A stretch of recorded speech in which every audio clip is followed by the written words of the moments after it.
Hello everyone, welcome to our YouTube channel Tech and Crypto. Today in this video we are going to learn about how to download TikTok video in our gallery. So let's get started. At first we need to go to the TikTok app. So here it is. Now we need to search for the video we want to download. We can search through the search bar or search option in the top as well.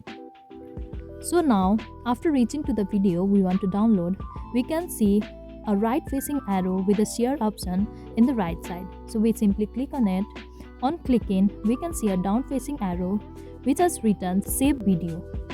So we can simply click on it. So the video is saved in our gallery. So I hope now you can easily download a TikTok video in our gallery. So that was all for this video. Thanks for watching. Please do like and subscribe. See you in the next video.